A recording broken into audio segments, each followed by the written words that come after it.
नमस्कार मित्रांनो, तुमचं पुन्हा एकदा स्वागत आहे आपल्या नवीन व्हिडिओमध्ये। आजचं व्हिडिओ करण्याचं कारण वेगळं आहे। आजचा व्हिडिओ वेगळा पडणार आहे। तर तुम्हाला सर्वांना माहीत असेल, आपल्याला जे इंस्टाग्रामवरती यूट्यूबवरती जे लोक फॉलो करते ते त्यांना माहीत असेल की आत्ता आपण थोड्या दिवसापूर्वी म्हणजेच एक 13 ते 14 दिवसापूर्वी आपण एक नवीन खरेदी केली आहे। नाव त्याचं माऊली ठेवले आपण। आणि इकडे हे आपलं माहीत असेल, आपल्या एक नाथखोळा 1002 फॅमिलीचा भाजी बघू शकता। आता फुल करंटवर फुल तावत आहे। तर व्हिडिओ करण्याचं मेन कारण म्हणजे असं की बाबा, आता ही वासरू आपण घेतले, वासरू आपण आणले हे म्हैसूर तमिळनाडूवरून वासरू येतं। तुम्हाला सर्वांना माहीत असेल, गाडीतनं वासरू घेतले। वासराचं वय आता 6 ते 7 महिने आहे। वासरू बघू शकता सगळीकडं, कानाला, तोंडाला, पायाला आपण घेताना वासरू शिफ्टीला वगैरे टाच लांड ही ती घेताना वासरू आपण टॉपचंच घेतो, तुम्हाला सर्वांना माहिती आहे। व्हिडिओ करण्याचं मेन कारण म्हणजे असं की आता तिकडून वासरू जेव्हा येतं त्या वासराची तिथून पुढे घेण्याची काळजी ह्या व्हिडिओत आपण संपूर्ण सांगणार आहे। घेऊन आता वासरू उतरून आपल्याला एक 15 दिवस झालेत आपल्या ह्या दावणीला। 15 दिवस झाले दावणीला। पहिल्या दिवसापासून व्हिडिओ करण्याचं कारण म्हणजे आता तुम्ही आज वातावरण बघू शकता, कंटिन्यू पाऊस चालू होता आणि आज जरा उघडीप मिळाली, म्हणजे पाऊस उघडला आहे। आज ऊन पडले आणि उद्या बेंदूर सण पण आहे, त्यासाठी अधिकार आपण पूर्वतयारी बेंद्राची करायला लागलो आहे। आणि तिकडून इकडं आल्यानंतर कशी काळजी घ्यायची ते आपला मेन व्हिडिओ बनणार आहे आज। तर वासरू तिकडून आल्यानंतर जवळपास वासरू जे भरपूर खूप अंतरावरून येते, म्हैसूर किंवा तमिळनाडूमधून सुद्धा काय वासरांची गाडी येते। वासरांची गाडी येत असताना त्यांचा प्रवास जवळपास मला वाटते एक 24 ते 26 तास कंटिन्यू उभा राहून वासरू येत असते एका गाडीतून बांधून। म्हणजे एक दिवस आणि एक रात्र पूर्ण अख्खे वासरू भरल्यानंतर तिकडून दुसऱ्या दिवशी सकाळी इकडं पोचत असते। त्यामुळे वासराचं तिकडचं वातावरण आणि इकडचं वातावरण एक पूर्णपणे डिफरंट असते। म्हणजे म्हैसूर तमिळनाडूमधलं वातावरण आणि आपल्या पश्चिम महाराष्ट्रातलं वातावरण हे पूर्णपणे वेगळं असते। तर हे वातावरण वासराला लगे मानवत नाही, म्हणजे मॅच होत नाही वातावरण हे सगळं मॅच। तर वासराची एक प्रकृती बिघडत असते तेवढ्या दरम्यान कालात, म्हणजे एवढं खूप मोठा प्रवास करणं, उपाशी राहणं, त्यानंतर म्हणजे पूर्ण असे वासराची सगळी प्रक्रिया ढासळते। आणि शरीराची प्रकृती ढासळल्यानंतर वासरू आजारी पडणे किंवा वासरू चिपळणे ही सगळ्या गोष्टी सगळ्या मालकांना, म्हणजे आता नवीन जे वासरू घेतात त्यांना अनुभवायला भेटतातच। तर त्याच्यासाठी काय करायला लागेल, काय आपण उपाय करणार आहे ते आपण आता व्हिडिओत सांगणार आहे।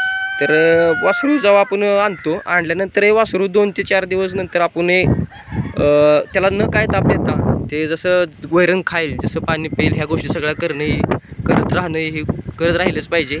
त्यानंतर वासरू चिपाळतं वगैरे, आजारी पडतं, त्यानंतर डॉक्टरच्या योग्य उपचारानं, योग्य सल्ल्यानं त्याला काय खाऊ दिलं पाहिजे, कितपत खायला दिलं पाहिजे, पाणी कितपत दिलं पाहिजे, सगळं डॉक्टरांना विचारून केलं पाहिजे सगळं। आणि त्याच्यानंतर जेव्हा वासरू इकडचं वातावरण आपलं मॅच होईल, जसं आपल्या इथल्या भागातलं वातावरण मॅच झाल्यानंतर वासराला नंतर आपण एक 10 ते 15 दिवसानंतर धुवून घेतलं पाहिजे। म्हणजे लगेच आणलं आणि लगेच धुतलं तर ही चुकी केली नाही पाहिजे। म्हणजे वासरू तिकडून आणलं आणि एक 3ऱ्या-4थ्या दिवशी वासरू धुतलं, तसं जर केलं तर वासरू आजारी पडण्याचे खूप चान्सेस आहे। ते आजारी जर एकदा वासरू पडलं तर ते नंतर वरण खाणार नाही, चिपळायला चालू होणार वासरू, मग ते पूर्ण आपल्या हातातून जाणार। मग ते नंतर त्याला 1-2 महिने जाणार रिकवर होण्यास, तिथून पण वासरू सुरू लागणार। त्यापेक्षा वासरू आल्यानंतर इथलं वातावरण मॅच झाल्यानंतर वैरण पाणी व्यवस्थित खायला लागल्यानंतर वासरं हे करायचं, धुवायचं। तर आज धुण्याचं कारण म्हणजे असं ऊन पडले, तुम्ही वातावरण बघू शकताय, ऊन पण चांगलं पडले आणि आज पाऊस नाही, त्यामुळे वासरू जर धुतलं तर आज व्यवस्थित वाळू शकते आणि काय त्याला अजिबात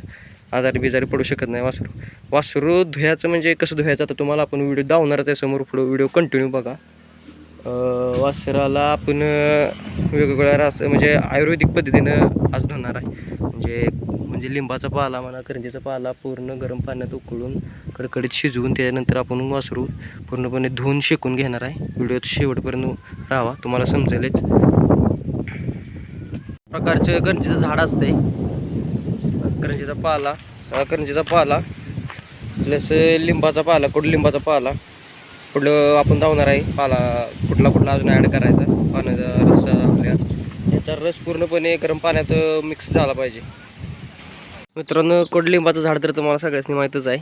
हे कडुलिंबाच्या झाडाचा पाला घ्यायचा, कडुलिंबाच्या झाडाचा पाला सकट खूप उपयुक्त ठरतो। प्रकारे आपण करंजीचा पाला, कडुलिंबाचा पाला गरम पाण्यात उकळून घेतला आहे, थोडी हळद टाकून आता बघू शकता तुम्ही असा पाला पूर्ण पिवळा होईस्तोवर गरम पाण्यात उकळून घ्यायचा आणि या पाण्याचा शेक आपण आता त्याला द्यायचा आहे. ज्या भाजीला आता मस्तपैकी धुवून घेतलाय बघा, चकचकीत काढलाय. माऊलीला आता धुवायचा आहे. बघू शकता माऊलीची हालचाल.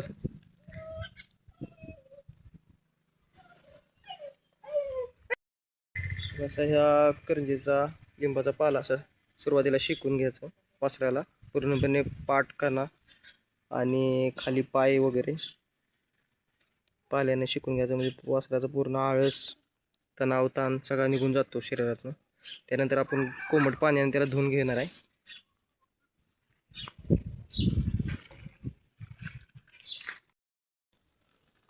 तर अशा प्रकारे रुमाल टाकून गरम पाण्यानं पाणी ओतत राहायचं. रुमाल काय काम करतो म्हणजे पाणी जास्त वेळ टिकवून ठेवतो आणि अशानं आता शेक दिल्यानंतर म्हणजे अशा प्रकारे रुमाल टाकून जर गरम पाण्यात असं या आपल्या गरम पाण्यात शेक जर दिला तर वासराचा मणका सगळा पूर्णपणे मोकळा होतो. तर या पाण्यामध्ये मित्रांनो करंजीचा पाला, लिंबाचा पाला, हळद, मीठ आणि पाणी आपलं थोडं गार पाणी गरम पाणी मिक्स करून जसं सौम्य केले कोमट प्रकार केले आणि त्याला सोसल असं जवळ असं आपण त्याला आता शेक देतो. मला त्याला सुद्धा बरं वाटतं, शांत उभा राहिला. पहिल्यांदा तर ते थोडं दमवणार आणि बघू शकता.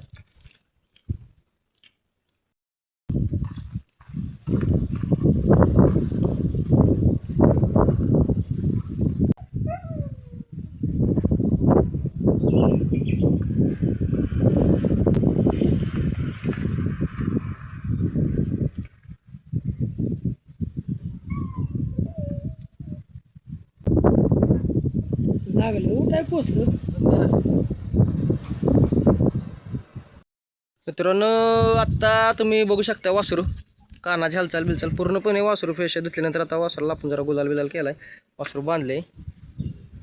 तर वासराचं बघू शकते, वासरा तर रवत करा उभा राहिले. असं गरम पाण्याने धुतल्यानंतर वासरू पूर्णपणे फ्रेश होते. असंच नवनवीन व्हिडिओ बघण्यासाठी आपल्या चॅनलला फॉलो करून सबस्क्राईब करून ठेवा. आपण ह्याच्या आता पूर्ण परत नंतर खायला काय द्यायचं, खाद्य काय द्यायचं, वैरण कशी द्यायची, काय द्यायचं किंवा फेर कसं द्यायचं, व्यायाम कसा द्यायचा पूर्ण तयार करसपर्यंत आपण व्हिडिओ टाकणार आहे. त्यासाठी आपल्या चॅनलला आता सबस्क्राईब करून ठेवा. वासरू बघू शकताय तुम्ही एकदम फ्रेश झाले. अजून इथून पुढे अजून याचं खरीद तयारी चालू झाली. अजून भरपूर कसरत घ्यायची.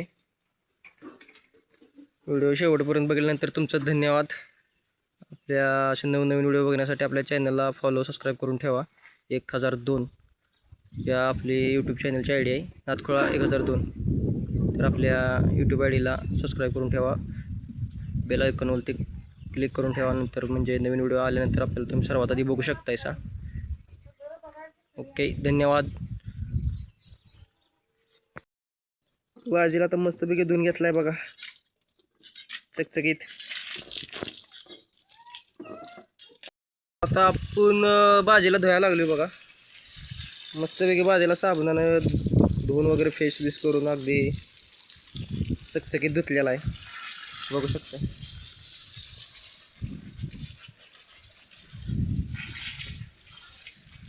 भाजीची तयारी आता कशी झाली तुम्ही सांगू शकता. पहिल्यापेक्षा आता कसा बल दिसतोय पूर्ण.